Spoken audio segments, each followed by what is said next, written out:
درود، امیدوارم که حالتون خوب باشه. در مورد تحولات آمریکای جنوبی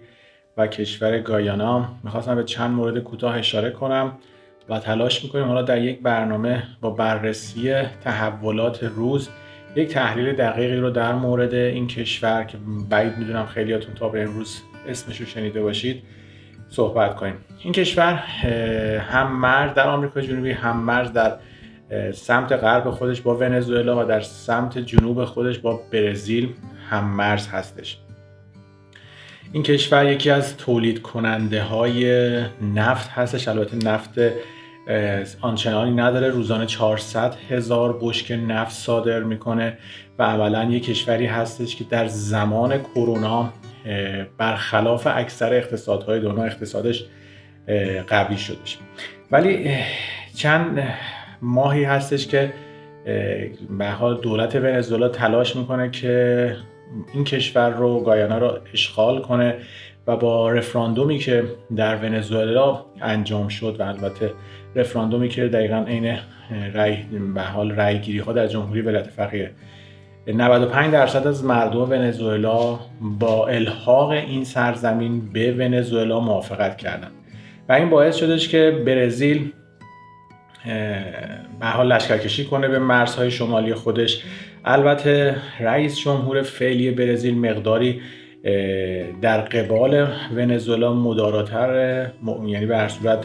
آنچنان دایره جنگ رو گسترده نمیکنه، برخلاف رئیس جمهور قبلی که به هر صورت دوست صمیمی ترامپ هم بودش. این رئیس جمهور جدید برزیل که مهره مجمع جهانی اقتصاد هستش عملا لشکرکشی کرده، ولی بعید هستش حتی در صورت اشغال گایانا به دست ونزوئلا به هر صورت وارد جنگ بشه. حالا باید بریم بررسی کنیم که اصلا این چه ارزشی داره. ونزوئلا خودش یکی از بزرگترین منبع نفتی جهان رو داره، ولی به خاطر تحریم هایی که در حال حاضر امریکا علیهش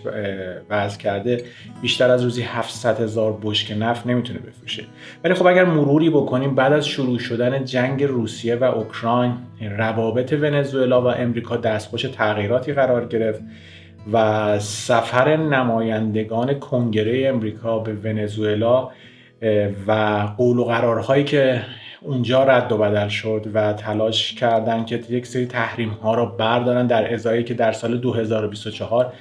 انتخابات آزاد زیر نظر سازمان های بین المللی در ونزوئلا انجام بشه، مقداری تحریم ها رو از روی ونزوئلا برداشتن چون خلأ روسیه رو در بازارهای نفتی جبران کنن. ولی خب با تحولات به هر صورت منطقه‌ای و جهانی به این موضوع خواهیم رسید که حمله ونزوئلا به گایانا میتونه تغییر بسیاری در قیمت جهانی نفت داشته باشه. همونطوری هم که چند روز پیش دیدیم اوپک پلاس تصمیم گرفت که تولید روزانه نفت خودش رو 1,000,000 بشکه کاهش بده و این عملاً باعث میشه که با تحولاتی که حوثی‌ها دارن رقم میزنن و جنگ غزه قیمت جهانی نفت بالا بره و بالا رفتن قیمت جهانی نفت دوباره ایجاد تورم میکنه. این رو باید توجه داشته باشیم که اجلاس جهانی مبارزه با گرمایش زمین که تمام رؤسای جمهور و نخست وزیران و مقامات ارشد کشوری به حال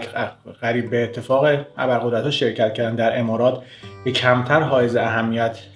واقع شد در برشت توییتر فارسی و اخبار فارسی زبان به این نتیجه رسیدن که قوانین جدید رو ابلاغ کردن که تمام کشورها موظف به عرضم به حضور شما که اجرای اون هستن و امریکا متعهد شدش که 1.5 درجه دمای کره زمین رو پایین بیارن. من حالا چند چیزی حالا وارد جزئیاتش نمیشم در این بحث، میخوام بحث کشور گایانا رو جمعش کنم. مجموعاً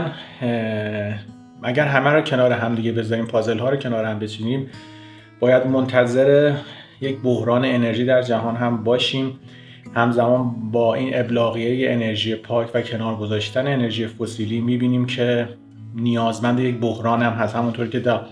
بحران بر صورت کرونا توانستن فضای مجازی رو برای مردم گسترده کنن، بهانه‌ای شد و تزریق واکسن ها با یک اپیدمی شروع شد. همونطوری که جنگ اوکراین و روسیه باعث شدش که تورم روی مواد غذایی و مخصوصا غلات ایجاد بشه، بحران جنگ نفتی هم میتونه تأثیر بسزایی در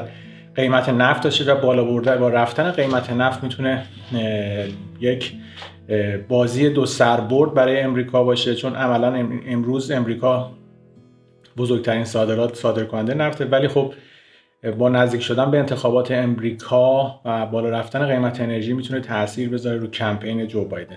ولی عملا در دایره اصلی حذف سوخت‌های فسیلی و برشاد الگوریتم مجمع جهانی اقتصاد رو باید بهش دقت کنیم و میبینیم که چندین نقطه که جهان جنگ آغاز شده میتونیم ببینیم که در اریتره و اتیوپی بر صورت مواضع جنگی گرفتن، غزه و اسرائیل، روسیه و اوکراین، و این بازی که حوثی ها شروع کردن میتونه منجر به یک جنگی در منطقه بشه، اونم هزینه حمل و نقل جهانی رو بیشتر کنه. در تایوان هم به چنین هستش، در کوزوو و صربستان هم میبینید چنین اتفاقهایی داره میفته و عملا چندین بحران ممکنه پیش بیاد، ولی خب مهمترین هدفش اینه که تولید نفت که در حال کم شدن هست، بهای نفت بالا بره و مردم مجبور بشن برن به سمت برصد انرژی پاک و اولین قدمش اینه که خودروهای برقی و هیبریدی برصد بیشتر فروش بره. خب خیلی ها به حال مطمئنا اطلاع داریم که از سال 2025 چند شرکت بزرگ خودروسازی و از سال 2030 خیلی اکثر شرکت‌های خودروسازی تولید خودروهای بنزینی رو متوقف خواهند کرد. برصد جنگ این اتفاقی هم که حالا در مرز ونزوئلا افتاده، عملاً رئیس جمهور ونزوئلا تلاش میکنه با تکیه بر حس ناسیونالیستی و ایجاد یک جنگ تلاش کنه اون قول و قرارهایی که با آمریکا گذاشته رو در انتخابات عمل کنه و مردم رو پای صندوق‌های رأی بیاره، وگرنه عملاً ونزوئلا به واسطه تحریم‌هایی که هست نیازی به روزی 400,000 بشکه نفت نداره و خودش بزرگترین ذخایر نفتی جهان رو داره و احساس میکنم این هم یکی از بازیگرانی هستش که عملاً روی کار موند بعد از اون اتفاقهایی که از سال 2019 افتاد و خوان گوایدو اومد و تمام اتحادیه اروپا و آمریکا به عنوان رهبر ونزوئلا قبولش کردن، ولی دیدیم که کماکان مادورو بر سر قدرت هستش و روابطش هم با آمریکا در پشت پرده بهبود پیدا کرده. این یک کوتاهی بود درباره گایانا. حالا سعی می‌کنیم در یک برنامه تحلیلی بیشتر در مورد گایانا صحبت کنیم.